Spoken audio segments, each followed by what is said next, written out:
Hey guys, back with me again in this channel. On today's tutorial, I'm gonna show you how you can find your saved post collection in Instagram. So here I've already on Instagram, and what you need to do to find the saved collection is just go to your profile.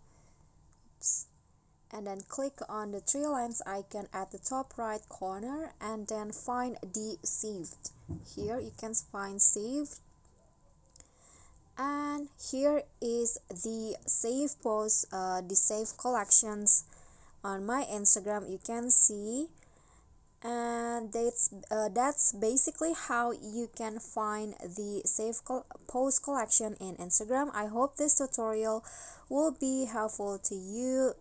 Thank you guys so much for watching. If you think this content is helpful for you, please click thanks below, and don't forget to click on the thumbs up icon and leave a comment, and also subscribe to our channel. See you at the next tutorial. Bye.